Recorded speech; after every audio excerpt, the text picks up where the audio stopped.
what I thought I would do is do the talk in reverse order. I'm going to give you what's important now, rather than come to the end. We're in the process, the Millennium Project is a global think tank. It is not on behalf of an ideology or a single country or a single issue. It's taking a look at the whole game. It is not the best possible, but there's nothing like this on the planet. All think tanks have either an ideological basis, a nation-state basis, or an issues basis. There isn't any think tank other than ours that cuts across institutional systems, whether they're UN systems, government systems, nation-state systems. We have a node in Tehran and Tel Aviv. We don't care what your ideology is. We're dealing with human beings.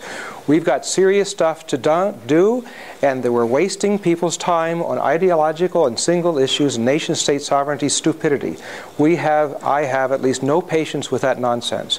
So we're creating a different kind of a think tank. Right? I'll go into the other talk if I get around to it later. What I want to show you is something that's not available. Well, we haven't announced it yet. We're creating what we call a collective intelligence system. A collective intelligence system is different than knowledge management. Knowledge management system takes stuff, puts it together with people for what they need to know. That's a good thing, and you should have that. A collective intelligence is different. A collective intelligence is where you take human brains, information, and software and econometric modeling, different kinds of mathematical modeling, and you have all three of them are able to change each other all the time. So nobody totally knows what's going on. It's an evolving process. Just like your brain produces your mind plus your sensory system of what you're seeing, what you're thinking, what you had for lunch, and so forth. All together makes your mind hopefully improving all the time. That's what I'm going to show you here. This does not exist much in the world yet, but hopefully this will become the next big thing in information technology. My evidence for my judgment is two. One, my first email was 1973. Let that sink in, 1973. I was hooked up 29 developing countries and dictatorships with what's called X.25, which is why Internet's inexpensive. Right? That's my credentials. I've done it before. Hopefully I'm guessing right again. I think collective intelligence will be the next big thing, just like we had spreadsheets, word processing, email, and I think that, and then websites and Facebook, social media.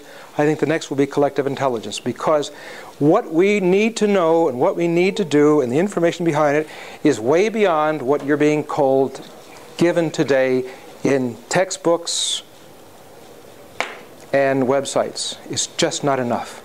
Every month there are new inventions, new ideas, and new situations that are not being taken into account as we make decisions. You have city planners building buildings based upon good ideas 10 years ago, because they don't have an easy way to keep track of new ideas. Okay, now this is one version of a collective intelligence system, just like you can have one version of a spreadsheet. Okay, there's different ways of doing this. This is for my project, the Millennium Project. We have 15 global challenges that we track. I may or may not get into that. You can find out about that later on in that little piece of paper I gave you. So here the first challenge is, and not necessarily in order. The respiratory system is not more important than the skeletal system. But when you study biology, you study them in a linear way, right? Same thing with this. Each challenge is vitally important. They're not more or less important than the others. And this idea of arguing whether water is more important or energy is more important is stupid. Right? You know, your brain is more important than your heart. That's a stupid discussion. All right, so all 15 of these, in our judgment, is important. Here's one on sustainable development within the framework of climate change. We think it's important to take information and do several things with it. One, serious issues should have a situation chart. When you study something, whatever it is, imagine that you take what it is and you say, what's the current situation? Let's say you take unemployment in Spain. What's the current situation? Is it just a number? What else is important? What's the desired situation? What's the policies to address it? And then, if somebody disagrees, you got a discussion area and disagree. When a pattern emerges, you change the situation chart. Overview is all the text, all the data, all the, 200, you have behind this is 200 or 300 pages of stuff. You keyword search. The updates are the edits, because new information comes in every day. Right? Your textbooks are out of date every day. So this, you click here, and you'll see what edits have been made. So what you're seeing right now is a situation chart. What's the current situation? What's the desired situation? What are the policies to address the gap? All right? So if I click on, say, atmospheric levels, it tells me what they are. If I say click on, let's say, carbon tax, what are the advantages? What are they? What are the disadvantages? All right? And everybody's reasonable opinion is in there, so you can see what is the state of knowledge and views of the world on what's important. Simply and precisely. Now, so that's a situation chart. If I come over here to, for example, overview, that would be hopefully coming up here, is your normal textbook. Eventually, all right? So this is your short overview of one page, then one page of regional considerations, and then a whole lot of pages of detail. That's your normal textbook. Now, because things change every day, we click the updates. And in the updates, it's supposed to tell me, if this works okay, what edits have been made. So you can watch in a very transparent way what edits have been made and where. All right? You don't get that in textbooks today. So you can actually click these on and find out the context. Up here is scanning. Scanning, on a sailing ship, Spain was pretty good for sailing ships. On the top of a sailing ship, you have some guy, whether he liked it or not, was on top of the mast, right? And he's looking out and saying to the captain in new territory where the rocks are and where is a safe channel. All right? That's the job of a scanner. So we do scanning in futures research too. Where are the new ideas that are good? Where are the bad ideas? What's going on around the world? And then reporting back what's important to know. That's the function of scanning. So if I click on scanning here, it gives me new ideas that I have to take into account for that particular issue. And I can rate those ideas in terms of how important they are, because some ideas are less important than others. So the system can educate itself about what's important, because you don't have time to read everything. Think of the information that comes into your presence every day. Newspapers, magazines, emails, friends' correspondence, meetings, all that stuff. There's no way you can read it all, right? So every day you're a little behind. So how do you address this? Well, one of the ideas of collective intelligence is it should be selecting intelligence all the time, what's precise for you. By the way, how many of you know what Google Alerts is? Okay. How many of you use Google Alerts? All right. All of you, I want, next time I see you, I want you to do a Google on the word Google Alerts. And then I want you to ask yourself, what are the most important ideas for your life? That's your judgment. You put those words in, enter, and you can do several Google Alerts. And then every day, Google searches the whole world and then gives you news on just what you want. You should use it. It's an intelligence service, free of charge, every day. And yes, I do own stock in Google, but it's still a good idea. And yes, I'm one of their lecturers. But it's a good idea. Google Alerts, you all should use it. It's a darn good service. Okay, so this is another version. This is like even a Google on top of Google, because we have a bunch of peer reviewers going through it, so it's even culling even more precise. And then we have them rated. These, the next one are news items. The scanning items are things that stay in the system, but information changes through time. Okay, a piece of information changes through time. Its meaning, its value changes through time.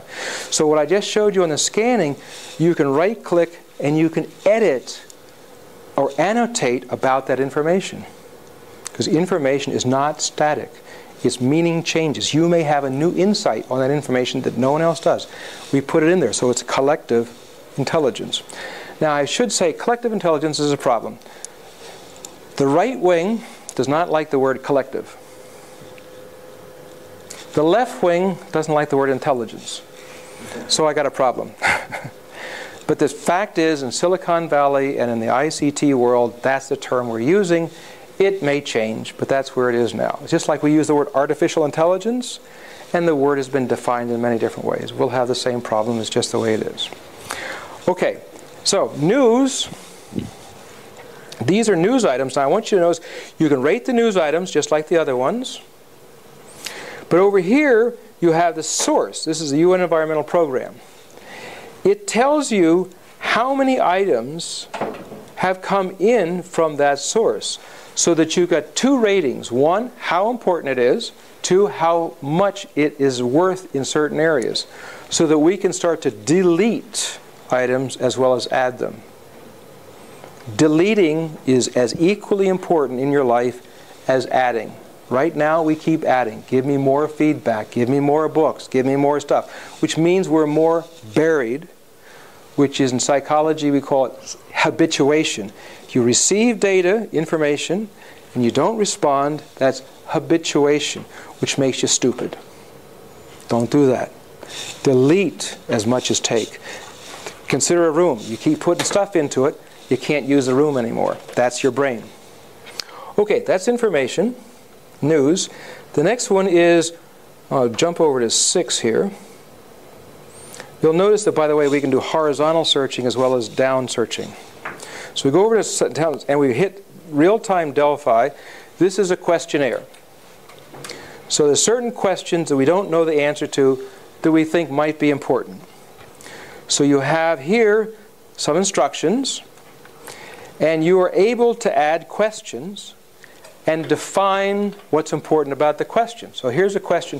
What % of humanity over 6 years old will be using internet in 2020? What's the best possible value in 10 years? What's the worst possible in the next 10 years? What's the impact of this, and so forth. And then you can put text in. Somebody, after a while, might say, that's a dumb question. We can delete it. A better question might be something else. We can add it. Most questionnaires have a deadline. You've got to fill it out and put it in by a certain time. You add up the stuff, and that's a report. This is not this. The questions can keep changing, and when the pattern of answer is clear, we can put it in the situation chart. So you keep changing the questions, and when the patterns are clear, you take them out. So that shouldn't. So everything in a collective intelligence is changeable. Discussion. That's where certain things are not clear, where you need to talk about it. All right, so that's like a normal blog where you just talk about things. We also know it's important to have computer models. Whatever the challenge is, what are the best computer models on the world on that question? You should know that. We should all know that. It's not hard. If you have a collective intelligence system, what are the best water models in the world? What are they? And we can argue about it. And when we finish arguing about it, here they are. Up comes a new model, we can change it, put it in. Just like your mind, constantly changing. Textbooks don't constantly change. And that's enough for that. Let's see, oh, yeah. Now, I'll go back to what I'm supposed to talk about, or what I agreed to talk originally. I want to get this in because a lot of times I say too much in the beginning and I don't get to the punchline. Collective intelligence system can be done for anything. This collective intelligence is for the global future. You could do a collective intelligence system for water. You could do a collective intelligence for brain functioning. You can do a collective intelligence for energy. You can do it for anything. Just like you can do a spreadsheet for anything and word processing for anything. Collective intelligence is the next big thing in ICT, in my view. But my view might be wrong. Okay. But the nice thing about my view with this is it can be corrected in a collective intelligence system. In a textbook, it's not corrected. You throw it out. Okay. The world is in a race between implementing ever-increasing ways to improve the human condition. New ideas, new answers are happening every single day all around the world. And you're not getting them in the media because the media's job is to tell you where the pain is. Just like your nervous system. You walk along the street, you step on something sharp, and it hurts. Your body says, pay attention to the pain. That's normal. I'm not knocking media for that, but media is going to tell you what's wrong and what's at pain. They're not telling you where we're winning. For example, there are fewer poor people as a percent and level now than 10 years ago. How many of you knew that? My point's made. We're winning on poverty. We're actually winning. But you don't know that. Right? You do know about O.J. Simpson's trial. Right? You know about all this nonsense, so we're filling our brains with nonsense. We are in the process of going from children to adults in the world. We tried on the roles of being Spanish. We tried on the roles of being right-wing or left-wing. We've tried on all kinds of roles. That's what teenagers do. When you were a teenager, you tried on kind of roles. What kind of person am I? We've been doing that. Now in the process of becoming mature, it's time for the human species to grow up and act like adults. We're not there yet, but we're close. We're close. So, the world is in a race between implementing ever-increasing ways to improve the human condition and the seemingly, I say seemingly, ever-increasing complexity and scale of problems. Scale is important. When somebody says we're going to plant some trees to solve the problem of global climate change, I say that don't understand the scale of the problem. When we're going to put a couple of windmills up, good idea, but the scale of the problem is bigger. We have to think, we got another 2 billion people in 38 years coming up. The entire population of the Earth 100 years ago was 1.3, 1.5 billion people. We're going to have more than the entire population of the Earth 100 years ago in the next 38 years.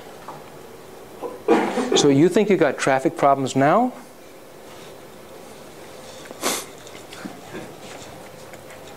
Collective intelligence, in my judgment, can help. I've done futures research for 40 years. I've seen issues and people and institutions come and go. I think this is important. And I think that's how we're going to win the race. It's just like you cannot solve your body's problem if your brain's not working. Right? Pretty obvious. We don't have global brain systems. We got political systems. We've got over $1 billion of bribery. We've got arm twists. We've got politicians elbowing each other. We do not have global collective intelligence yet. So the world needs a way to think together about the future, drawing on the collective intelligence of all of us. It doesn't matter whether you're in Iran or in Israel. Do you have something that's going to make it work better for humanity? I don't care if you're right-wing or left-wing. This is stupid, old thinking. So, the idea of the Millennium Project was to be a think tank on behalf of us, domesticated primates. That's supposed to be funny. You're allowed to laugh. Don't be so serious. All right. We are. We're domesticated primates. That's what we are. We're not post-terrestrials yet. But we'll get there someday, I hope. Yeah, by the way, there's another thing I haven't talked about that even. You can check out the Earth's magnetic poles. Right?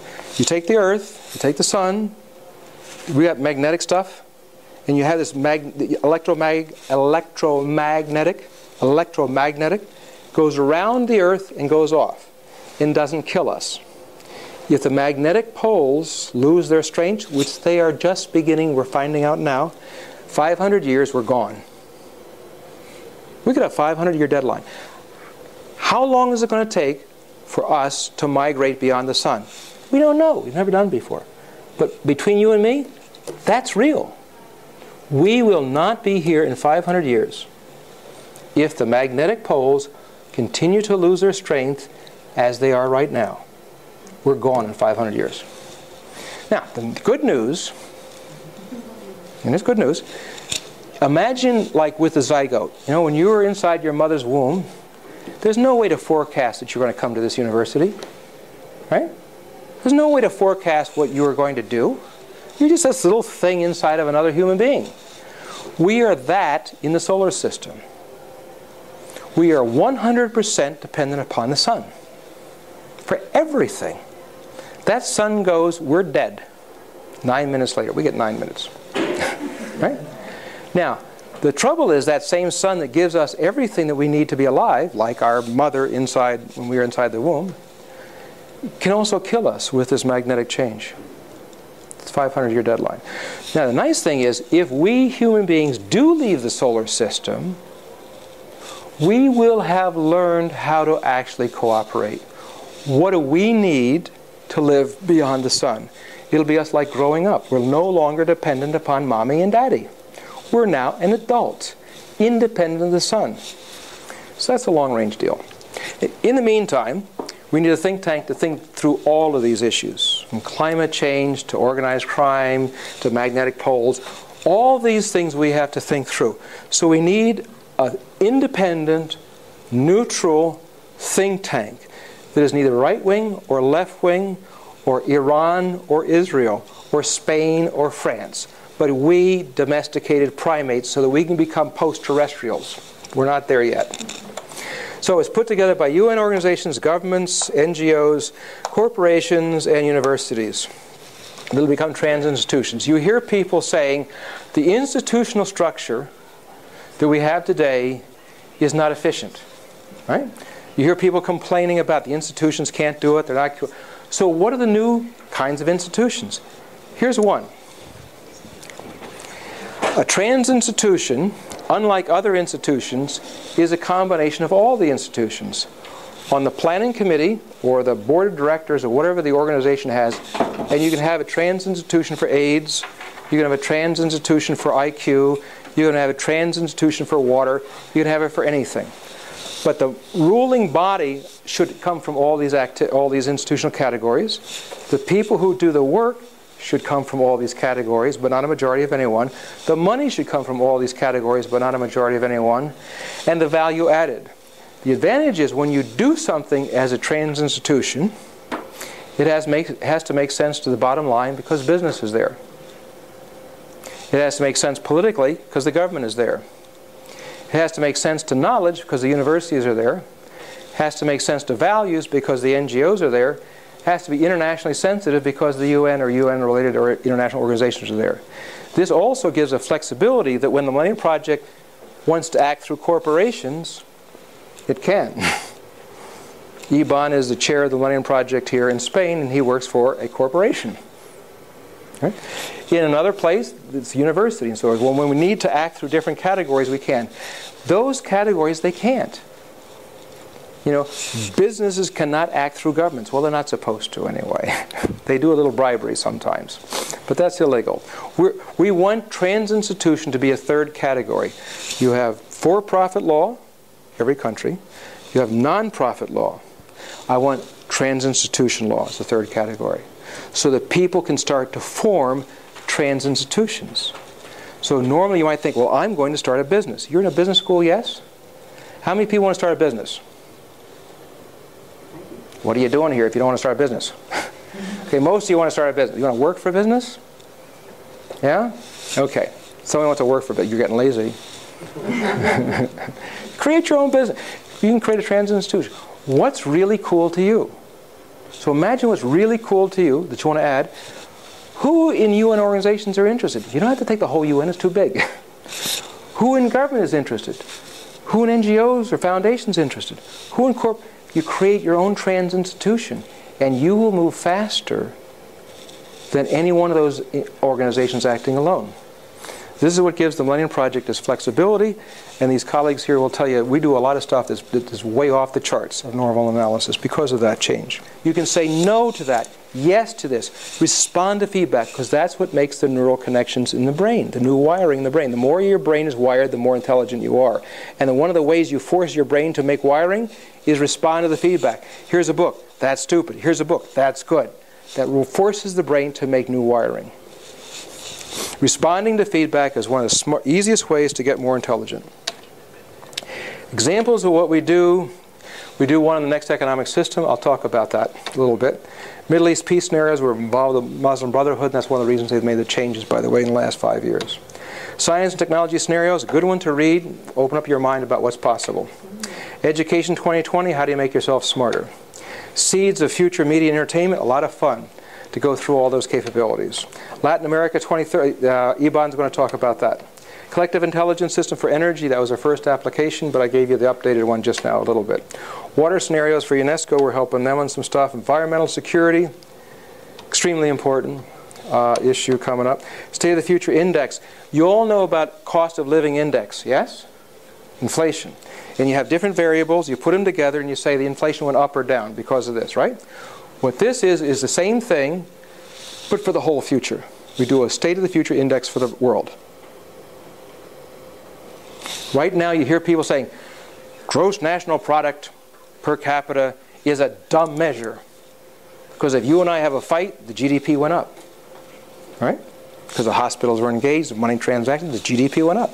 But that doesn't mean the value of the world has gone up. It went down. Because I might have lost in the fight to you. All right? State of the Future Index takes about 29 variables about what people around the world think is important about the future. Puts it together, and then anybody can take out a variable and say, let's make this one 10 times or 20 times more than before. And you see, does that affect the 10-year future? So this way you can do what they call sensitivity analysis to see what are the most important investments to make to improve the future. You can do a State of the Future Index, as we do for the world. You can do it for a country. You can do it for an index.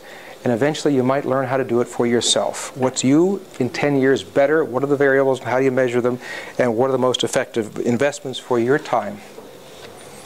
Our money comes from all these different categories. You'll notice that we have both UNESCO and the U.S. Army. I don't know anybody that has UNESCO and U.S. Army money together.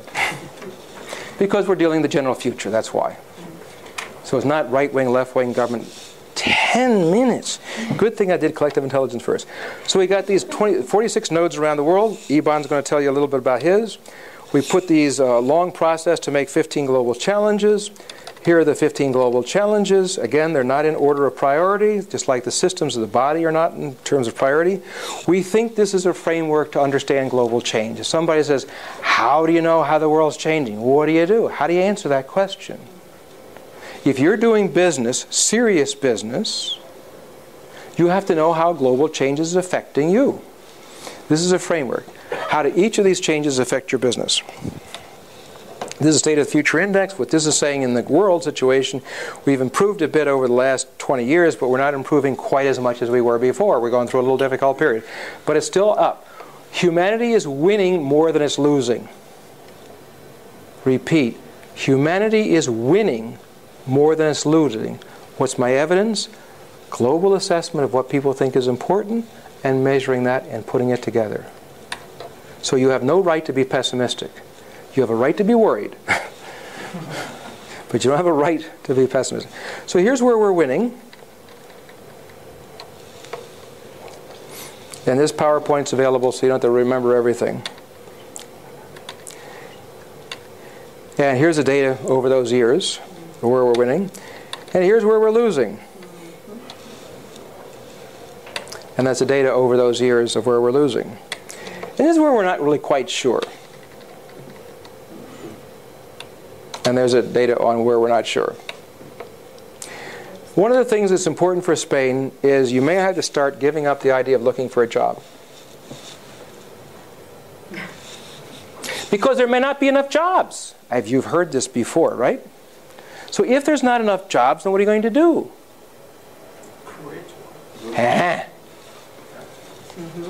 So, the old means of production, Karl Marx, are you listening? The old means of production were factories and industrial stuff, right?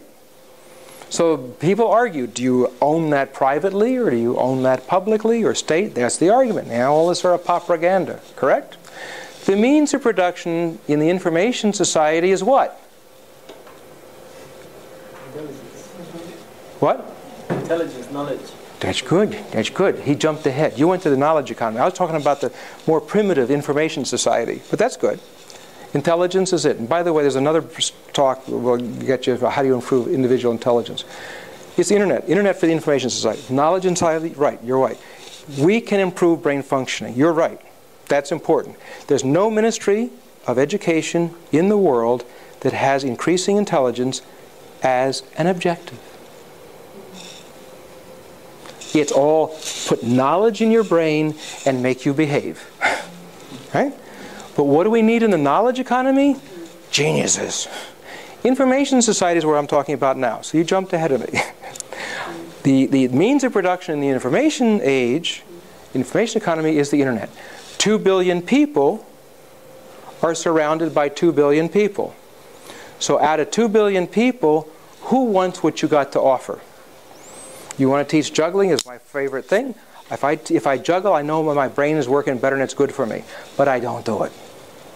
If I had my internet access and I teach my juggling on a regular basis, I am doing what I want to do that's good for me, and I'm charging 10 euros per person to learn it. So I can make a living doing what I want to do. That goes back to not looking for a job, looking for markets. That's important. We got another 2 billion people in 38 years. We have to dramatically change food production, distribution systems, water management, base load electricity. Addressing all this will be a great area for investments in growth. For those that want to go into business, here's the agenda. How do you address another 2 billion people? You'll learn how to do that. You'll be a successful business. Great wealth per capita will be invented in this area.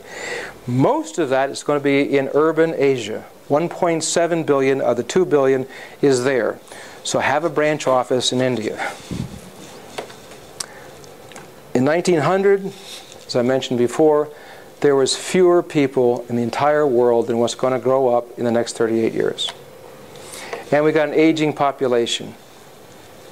Synthetic biology is going to create microbes to make your body live longer than you're willing to believe. Do a Google search, 2 homework assignments. And I'm serious about this. One is increasing intelligence. Your job. Increasing intelligence. You'll find out there's a lot of ways to, in 5 minutes, increase intelligence. The other is longevity research. We're going to live a lot longer. So if older people can live healthier lives finding jobs on internet, they can pay taxes and prevent your financial disaster in Europe. Let's see here. Everybody got that? This is how you solve the problem with the climate change? Okay, now we've got I got 4 minutes left, 3.5 minutes now. The prices of food and energy are going up. This is deadly serious. Here are 16 reasons that the food price is going up. If food prices go up, you have social instability. We got 7 billion people right now. You don't want to have 5 billion in social chaos. It's a bad idea. And that's where we're going right now, unless we turn around these things or make new kinds of water systems and new kinds of food systems. One is making meat without animals. We need iron and protein for our brains and our children to grow up healthy. We don't have enough land, water, and animals to make that work. So we're going to have to take the genetic material from the umbilical cord and produce meat. The first commercial product actually will be women's shoes. Because you take the same umbilical cord, the same stuff, and you make skin. You can make heart, you can make nose, you can make muscle, you can make skin. We will be manufacturing all those things without making animals. Animals are very inefficient. You got to have them for 4 or 5, 6 years, and then you hack them to pieces. They have diseases. It's a mess. You got to feed them. Here's your footprint. This is how much energy you need to produce it, and this is how much land it takes. This is a disaster. Cultured meat, don't ever use that term in my presence. Pure meat, bad PR. You're in business, you should know about PR. Who wants cultured meat or in vitro meat? You want pure meat. Make pure meat healthier for you, much better for the environment, much better for your body. Don't have the environmental impacts and the energy impacts. Right now, this is what it looks like. Not very appetizing, but this is the first stuff. Just like the first airplane wasn't too interesting. You know, it took a while to get to the moon. This stuff, though, can still be used. You can put it in sausage. You can put it in hamburgers. You can give it to children for baby food. It's straight brain food. Iron and protein makes babies' brains smarter. And if the price of food is going to go up, poor people won't get the iron and protein, which means we'll have a new mentally retarded class. It's serious. Meat without animals, all kinds of good reasons for doing it. Seawater agriculture is another one. All the coastlines of the world got all kinds of salt water where we're not using it. Farmers worry about rain. Right? Saltwater agriculture, you don't care about rain. Here's your water, here's your land. You cut channels, back channel, cut channels, and you plant shrimp, seaweed, algae, all kinds of stuff. You don't care if it ever rains. That can produce wealth where no wealth was before. It also produces green where there was brown. So you can have carbon trading credits pay for the risk of investment. Not a bad deal. Then you can add in a little solar energy and sell food and energy and become quite wealthy in areas that are normally poor. This is what you look like today, except the one in the upper right-hand corner, maybe for Abu Dhabi eventually. Here's what I talked about before. The poor are getting less. We are winning the war on poverty. Don't let anybody tell you otherwise. The Bible was wrong.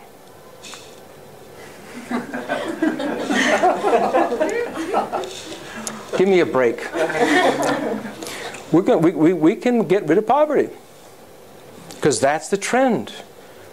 Before, when you had before you had the market here and people revolved around it and fought for it, right? But in the information revolution, you're in the middle and billions of people revolve around you. We didn't have that before. So it made sense that the poor would always be with you. Now it doesn't. So we've got to act that way. Next generation economic system. Everybody got that? Okay. Some more elements. You can read this stuff in our stuff. I handed out the little background. You can find it out. A couple of controversial stuff. Mechanisms for the financial stabilization. We know about governors and engineering. Right? You know, you have a little governor. Right, so a machine goes too fast. You have a way to slow it down. We don't have that in financial controls. Why not? When I say most controversial, this means in a study, half the people thought the idea was stupid, insane, ridiculous, and forget about it. And the other half said brilliant, intelligent, and necessary. Okay? So we've got to figure out about that. So each of these things, the artificial life might not be clear. In the information economy, you need the computer. You need bandwidth, you need, cables for it to work. In the biological revolution, which may be bigger than the Industrial Revolution, we will need synthetic biology. You can read about that in another Google search. Some interesting elements. Simultaneous knowing. The way you control power in most of the world is a sequence of information giving it out. You want to control power, you control information. Any political scientist knows this. We're now in a position, because of internet and newer devices of communications, to have simultaneous knowing that redistributes power in the world, the likes of which never existed before. Non-ownership is a driving force of economic change. When a system gets too complex, which is what we're having, you can't upgrade it by yourself. It's too much. That's why Microsoft opened up its code, not because it was being generous. It could not do it. It was too much. So you have your market and your staff work together to upgrade the code. Who owns the code? Whoever decides to use it. It's a different concept of ownership. Capitalism had private ownership. Communism had state ownership. The information economy is going to have non-ownership. Who owns the internet? We say that internet is the largest driving force in the history of civilization. Who owns it? Where does it fit in economic theory? Ask your professors. Where does non-ownership fit in economic theory? It doesn't.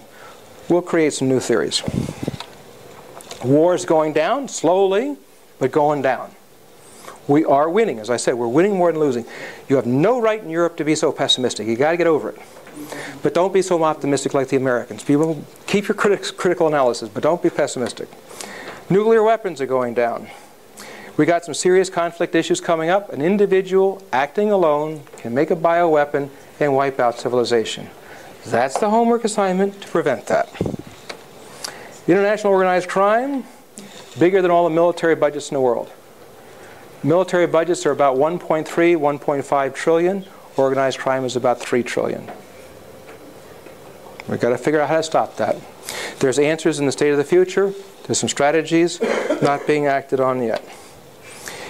A clever trick to help your brain think, list down what you think are the most important things about the future, repeat them across the top, and ask how one influences the other. You will come up with ideas that you've never thought about before. It's an absolute guaranteed way for you to come up with new ideas. You do it, 5 items or 6 items down one side that you think is important and across the top. You do it, and if you don't come up with any new ideas, I'll buy you a drink or a dinner anywhere in Madrid. Collective intelligence, I just mentioned to you. This is an emergent property from the synergy of these 3 elements. That's where we're going, if we go well. That's the system I just showed you. Future management. The old way was hierarchy. Then comes networks. Then comes the integration of networks, or intersection of networks for nodes. Then you relate the nodes. That's a segue to Iban in just a second. He's going to explain how integration of nodes created something in Latin America. That's what you did. Right? You had your node. You had Venezuela node. You had Brazil node. You created a field of play. Where does that fit in the management map? Harvard Business School says, excuse me, we're still dealing with networks. Then you link up such fields of play into larger systems, and that's the kind of complexity you will experience in the future. I'm guaranteeing it's too complex to have the old systems. We put it together in the state of the future. We've got a bunch of methods that people can explore, and we've made a few contributions along the way. And you can get it in a... Actually, the best deal is not to get the print. The best deal is actually to get because then you can always delete it and use your own stuff. And that's all I got to say. Thank you. Oh, before you apply, don't apply yet. Now, I told you before about the future management stuff. So we have these nodes around the world. They're intersections of government, business, universities, and so forth. We have 46 of these around the world. One of them is here in Spain. Iban is a chair with different players in the node. He and others in nodes, the Millennium Project in Latin America, collaborated in these fields of play to create the Latin American scenarios. So that's the introduction. And I'll move over to your PowerPoint. You will find, ta-da! Now you can applaud.